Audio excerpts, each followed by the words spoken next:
Si Melo parang talagang may nararamdaman. What's wrong? Huh? What's wrong? What's wrong? Huh? Hindi ko alam kung anong nararamdaman ni Melo, oh. Asiwa siya. Bakit? Ano nangyari? Guys, asiwa si Melo. Natatakot ako, ah.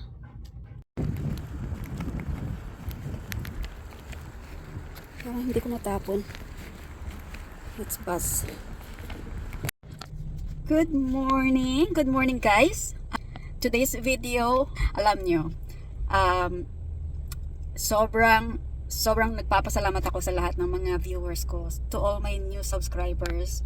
Hindi ko man po kayo kilala. Shout out po sa lahat ng mga subscribers natin at viewers from Nepal. Marami pa tayong kababayan sa Nepal, Singapore, Germany, Hong Kong, United Kingdom, Japan, Australia, Canada, Philippines, and dito sa Amerika. Dumadami po tayo. It's not million, but I am happy where I am right now. Thank you po sa lahat ng mga sumusuporta sa akin, at thank you sa lahat ng mga viewers natin. Sa hindi pa po nakapag-subscribe, please subscribe and hit the notification button for more videos. Thank you. Hindi ko alam kung saan panig ng mundo kayo, but I hope, guys, na-inspire ko po kayo sa araw-araw na buhay ko dito. And without you knowing, actually, it cheer me up as well. So, thank you po sa lahat. Medyo sad po si Zoe yesterday kasi it's the first time na talagang long term ang hiwalay nila ng kapatid niya. What she will be missed, kasi yung kwarto ni Zoe across is the bathroom. So, every time na bathroom yung kapatid at nasa kwarto si Zoe, she will go to Zoe and give her a squeeze, give her a hug, yung parang sister love, yung mga ganon.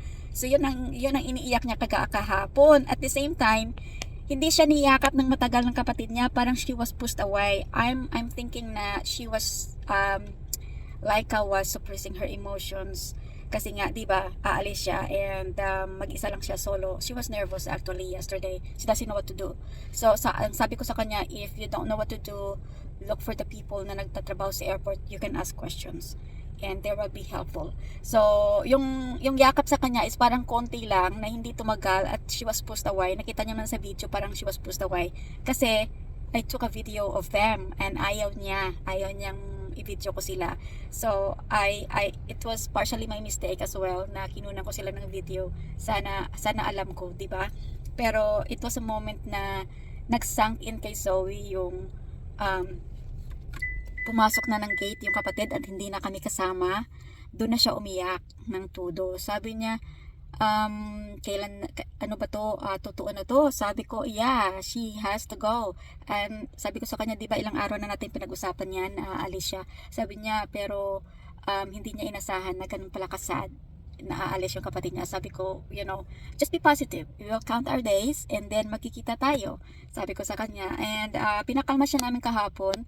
And yung nagpatila ng iyak is Chipotle. So, dinala namin sa Chipotle. Ang kapatid naman niya, sabi ng kapatid niya, yeah, I know it's gonna happen. Sabi ng kapatid niya. So, parang, yung mga kapatid niya kasi, tinitis siya minsan. Sabi ng kapatid niya, paano pagka nag-asawa na kami, iiyak ka rin. Yung mga ganun. So, ngayon, it's her birthday. Nandito na po ako sa school niya. And I will drop off yung cupcakes at saka yung ginawa kong goodie bags. And then I bought some organic drink. Alam mo naman, di ba? You're trying to feed some children. Hindi pwede yung parang mumurahin lang. So, yan guys. I hope na mag-enjoy si Zoe today. And she woke up so early today dressed up kasi it's her birthday. And today, kagabi, kinondisyon ako. Sabi niya, is tomorrow gonna be a yes day? Sabi ko, danger po yung tanong mo kasi baka mamaya may tatanungin ka and wala kaming option kundi mag-yes. So, tingnan natin kung ano ang mga demands niya mamaya. Sabi ko, it has to have a limitation. Hindi pwede yung parang mayroon tayong line. Ganun lang. So, I'll show you what I purchased. Simply lang, para lang mayroon siyang I don't think if she's allowed to blow candles inside. So, hindi ako naglagay ng candle. Yun lang, yung 24 pieces na in order ko. And hopefully, it will brighten, their day. Thank you. I will update you. Sana yung teacher niya magpapadala sa akin ng pictures. Okay guys? So ayan po ang pinili natin. Assorted flavor po nito. Then nilagay ko na sa isang bag. Ito po yung cupcakes natin. Vanilla and chocolate. Ayan o, para siyang mayroong konting pa-happy birthday. So, it's a vanilla and chocolate. Mayroong option yung mga bata. So, yan, ihahatid natin sa school.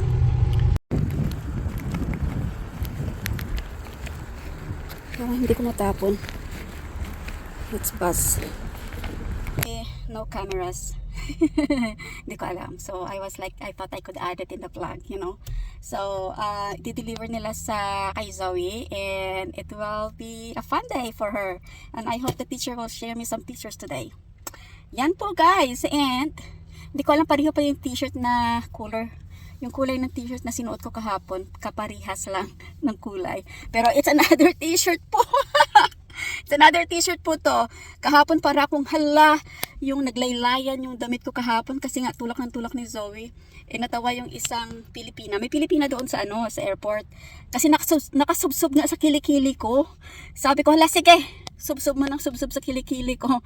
Tapos tinaas ko pa yung kilikili ko, ginanon ko pa yung mga tao natatawa. So, ayan. I'm just happy for Zoe, you know. This is the first time na the school allowed to bring some food and some snacks. Dati kasi hindi pwede. Although how we tried. Trabaho tayo.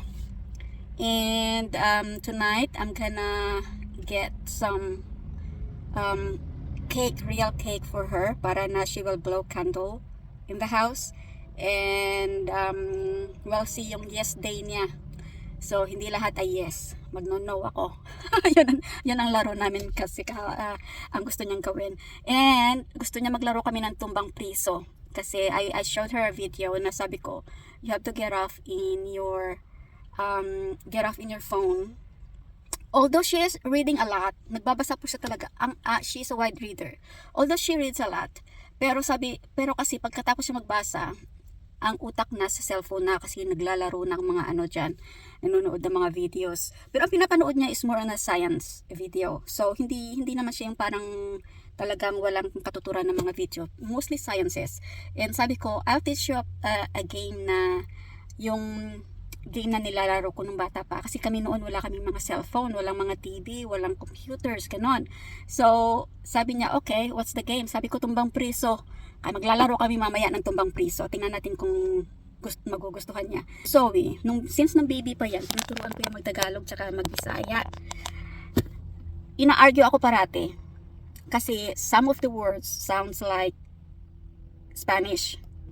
Then, sabi niya, tiring daw masyado yung tinuturo ko. Sabi ko, paanong tiring? One word nga lang ang tinuturo ko sa kanya. Sabi niya, hindi, yung dila ko, hindi makapag-pronounce.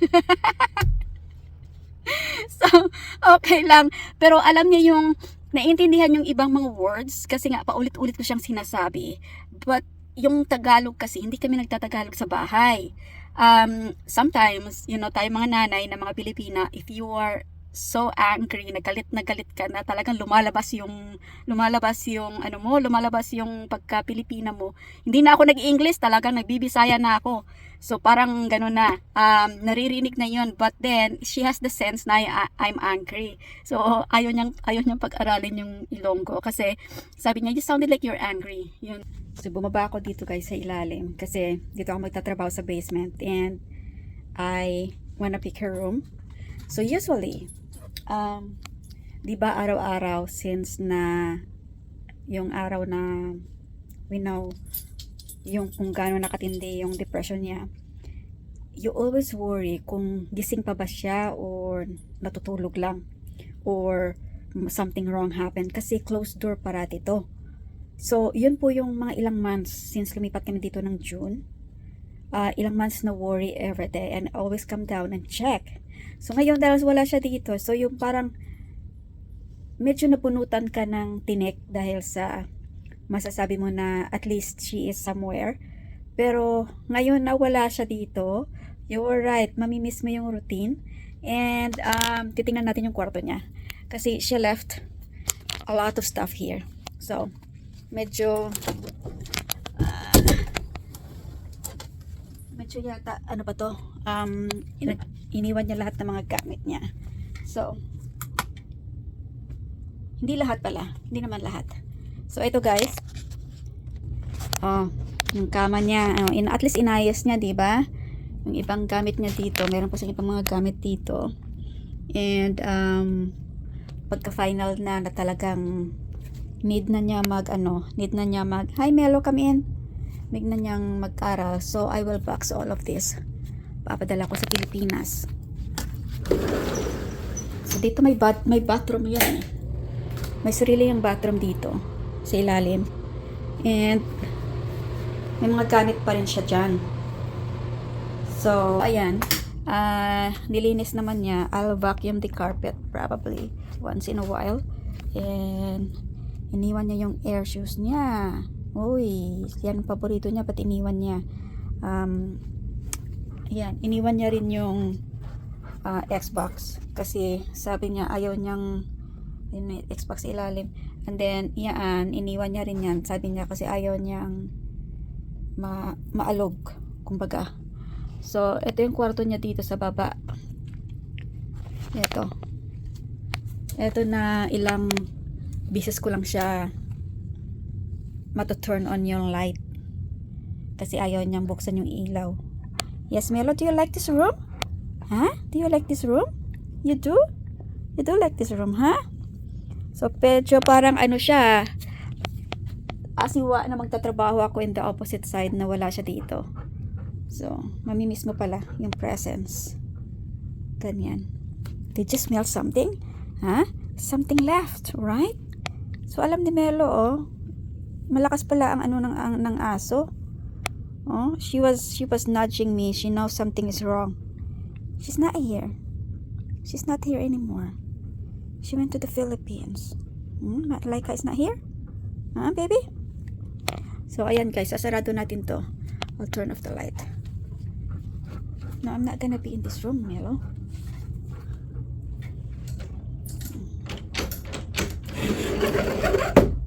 Okay. Get down. Okay, I know. Sit down. Ayan, si Melo parang talaga may nararamdaman. Hindi ko lang kung bakit. Oh, you see? She is, ayun no, yung inaano niya ako parang kinakalas. What's that? What's wrong? Huh? What's wrong? Ayan o, inaamoy ni Melo. What's wrong? Malakas palang pang-amoy ng aso, no? Yan. Oh, inaamoy niya lahat, oh. Laika's not here. Laika's not here. Laika's not here. What's your problem? What is it? Oh my God. Okay, let's hug. Bakit? Huh? Bakit? Huh? Hindi ko alam kung anong nararamdaman ni Melo, oh. Asiwa siya. Bakit? Ano nangyari?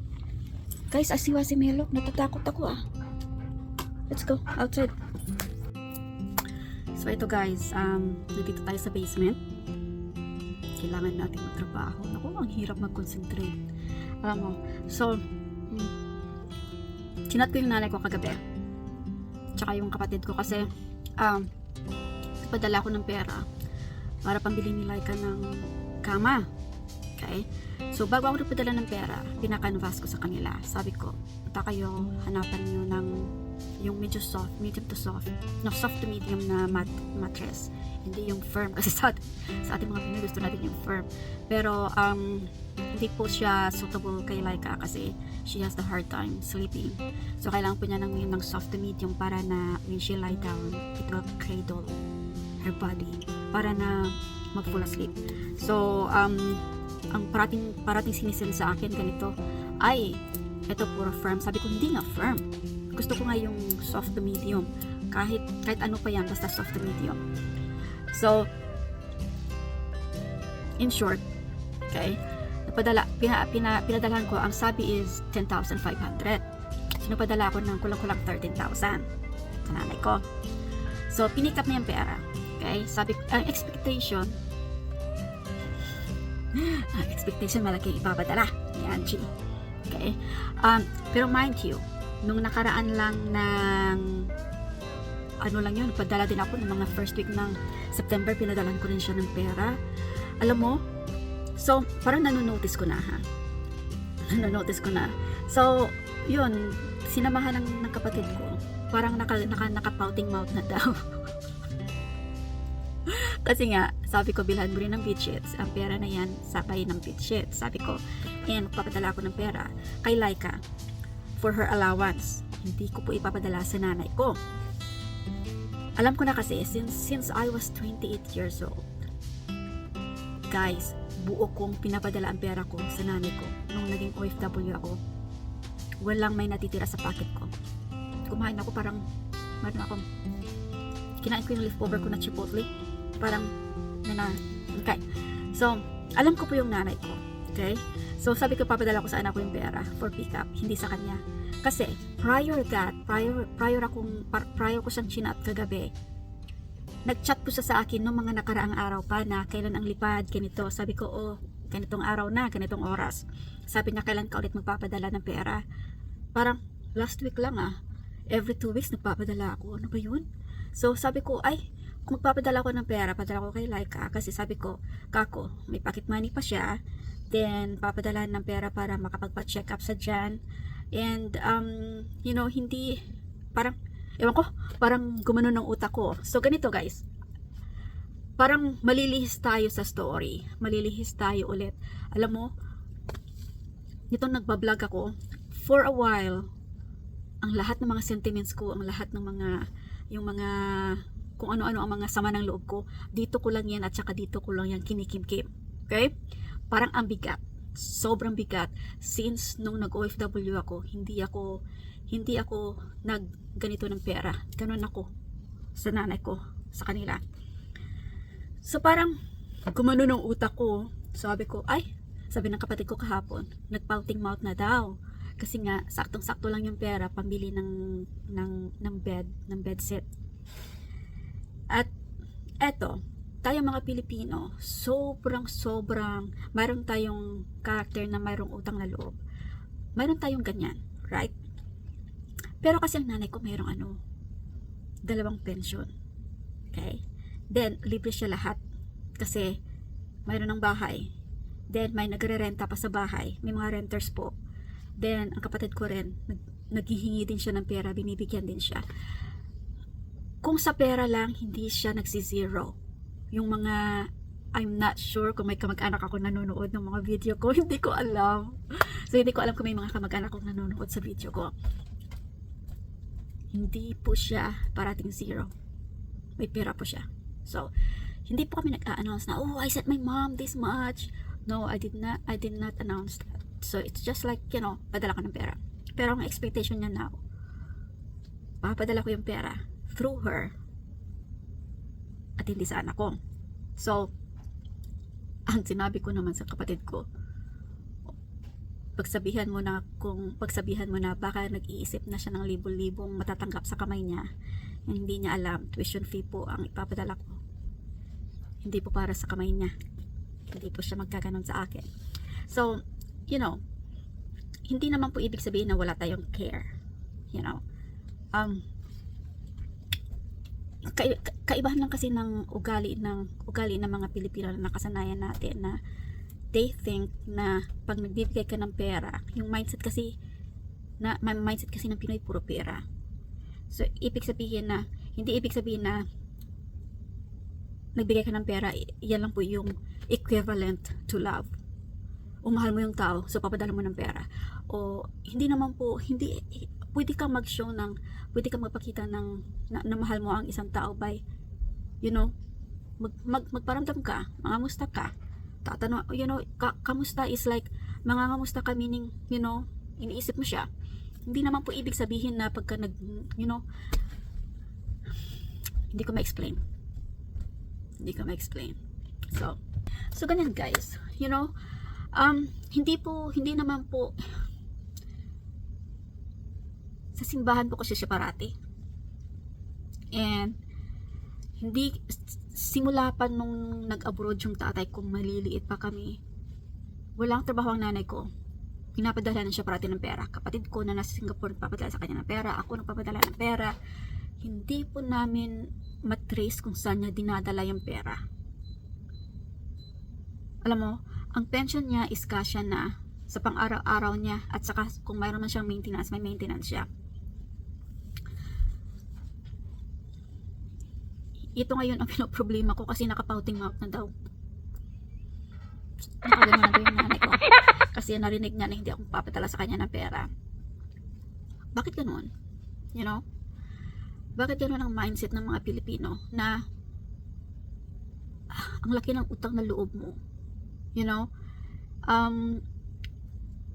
Ang narinig ko pa, sinanla daw niya yung pension niya. Ay, dapat yung mga taong, yung mga ganong mga klaseng mga businesses, dapat ano yun? Dapat papasara yun kasi they are scamming retirees. So, sinanla daw niya yung pension niya para buo ka makukuha niyang pera. Saan naman niya gagamitin yung pera? Hindi ko alam. So, sabi ko sa kanya, hindi pa ako nagmimina ng pera. Wala pa akong mining dito. So, sabi ng kapatid ko, dito binibigyan ko yan ng pera. Ano daw, minsan mawawala.